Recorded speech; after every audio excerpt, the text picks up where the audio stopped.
I call to thee, Mother of the Light. Your radiance burns inside me, even in the darkest night. Though the storm is strong and our voyage unclear, the darkness cannot defeat me, for the light of our Gaia is near.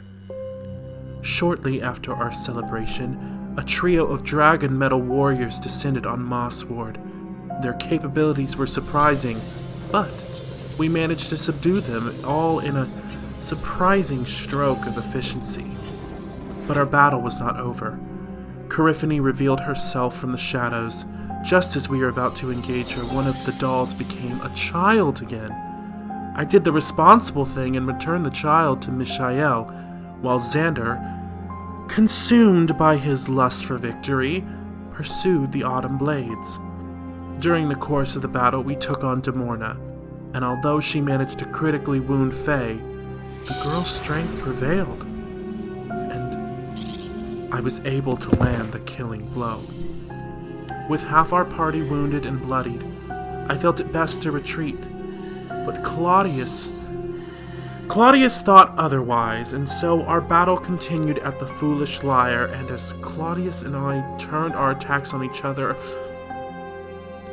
our Gaia, I acted in a way unbecoming of a guardian. I pray our group can stay intact.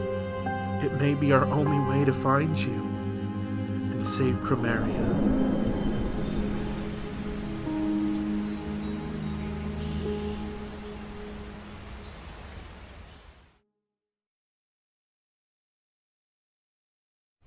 Hello, my little sunflower. I do not understand how I was able to make you, but let me explain what led to your creation. The Homebrood, that's our group name, split up for a while because Claudius and Talia needed some time apart. Xander and I went with Claudius, while Robot stayed with Talia.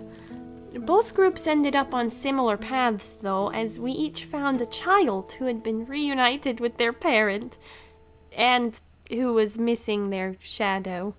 The shadows were pretty scary, crawling around after us, but the clerics at the Temple of Sun Theseus were able to reunite them with the children. It seems that every time we destroyed one of those Dragamatons, it allowed a child to return from being a doll. We emptied the filled vessels. Oh, at the temple is where you were created as well. I really don't understand how that happened, but I'm glad you're here. I'm not sure how much you could see from my pocket, but we went to the Temple of Vetra after that. That temple is very different. There's constant fighting and combat. Xander fought a large dragonborn and seemed to get some of the answers he was looking for, so that's good. Now we finally have some time to rest, but I've had the strangest dream. The Autumn Blades were all on a chessboard, and Robot had my memory of being buried. We knew that Robot had the symbol for being a filled vessel, just like the Dragamatons, but could they somehow be filled with my life force? How can we both be alive if we're sharing a soul? It's a law. I don't expect you to understand everything. You're just a flower, but I'm glad you're here to listen.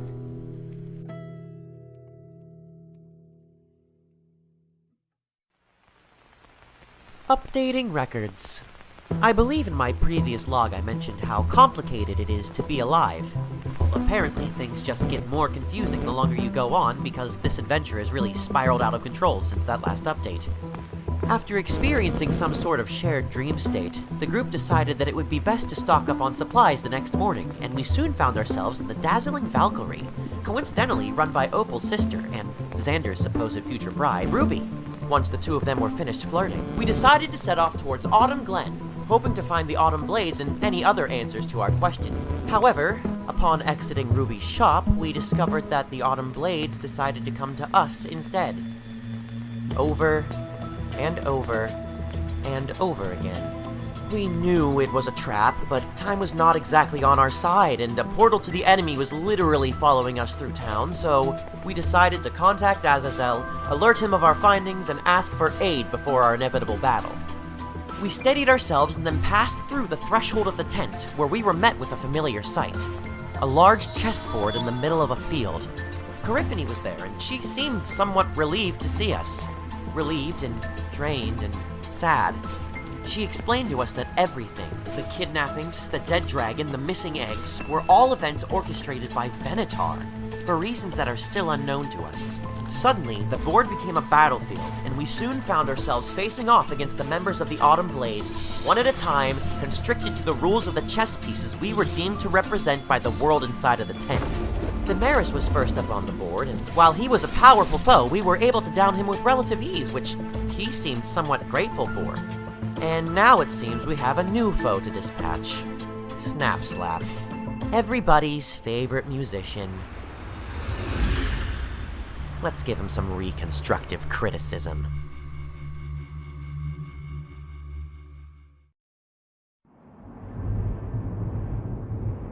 Dear Ruby, I loved meeting you, but sadly, I don't believe I'm going to make it to our date.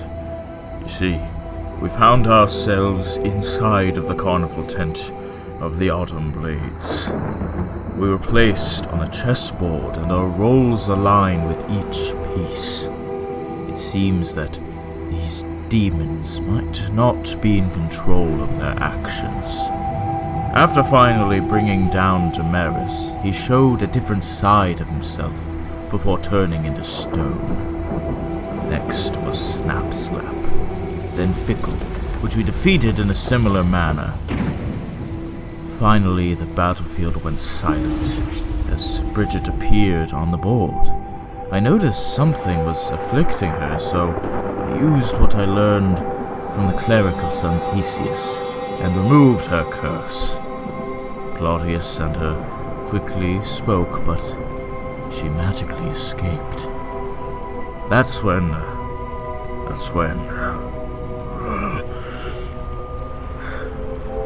the great Queen Elphame offered Robot and I great power in exchange for destroying the rest of the pitiful homebrood. They tried their best but couldn't shake us of our devotion. There I was, ready to crush Faye when she hugged me. Faye, I am so sorry.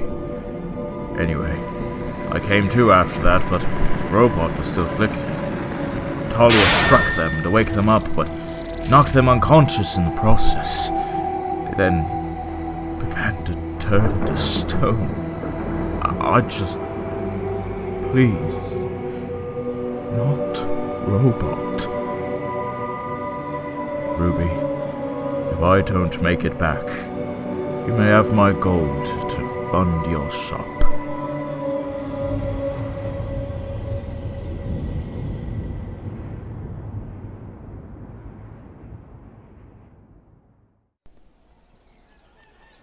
Sure, it's no problem. Records of Walterra need to stay updated, I understand. Let's see, where did we leave off? Oh, sure. So, Svaltolfar appeared, along with stone constructs of each member of the Autumn Blades. And Robot had just turned to stone themselves, but then Azazel's fancy ward kicked in and saved them from death, and wouldn't you know, they sprung up and called forth the forces of Valhalla to help us in battle. Even so, the new Autumn Blades proved to be quite scary. We were slinging spells back and forth, until Faye was struck by the enemy, and she began to turn to stone too. And though we tried our best, she eventually became completely petrified. But this time, there wasn't a ward left to save her. Even after Talia vanquished Svaltolfar in a righteous and mighty display of fury and awesomeness, Queen Elphame was relentless in her attempts to destroy us, and when it seemed as though we might actually be overwhelmed, Faye's stone figure rose up into the sky, and she transformed into the freaking moon! and reinvigorated all of us with a new spirit. Which Queen Elphaba certainly did not like. She didn't like that at all.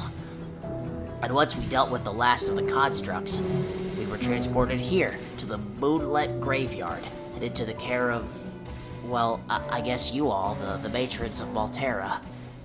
But I have to say, we're all still pretty shaken up about all this. That's good, right? Okay, yeah, thank you. I need to think.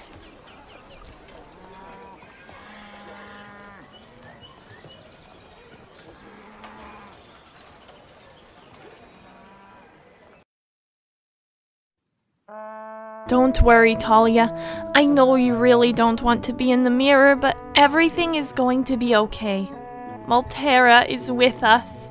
You see, Robot and I went into this really dark place, and when it seemed like we lost all sense of ourselves, we found her. Maltera told us that when I almost died and she saved me, she also took a piece of my soul and put it into Robot. We are connected, and she is with us, so surely we can't fail. And you know, I think that probably extends to the rest of the group too, because I'm connected to Robot, and Robot is connected to Xander, and Xander loves all of us. We all love Argaia, I hope you won't mind if we dispense with the pleasantries, but my time is short. I'm sure you're wondering how I got in here. Well, after our long overdue rest at the Temple of Maltera, I awoke with a new sense of your light. I repainted my armor and patched things up with my friend, Claudius.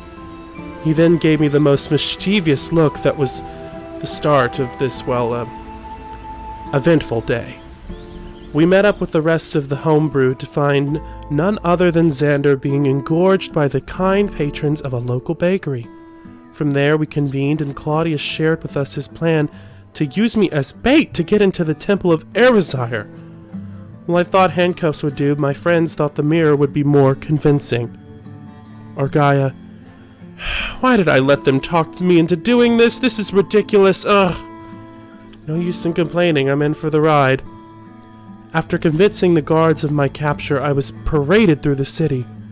We were led to the Temple of Erisire, and within its tombs we came face to face with Venator. Something isn't going right. I need to get out of here. Oh, Z. That'll do.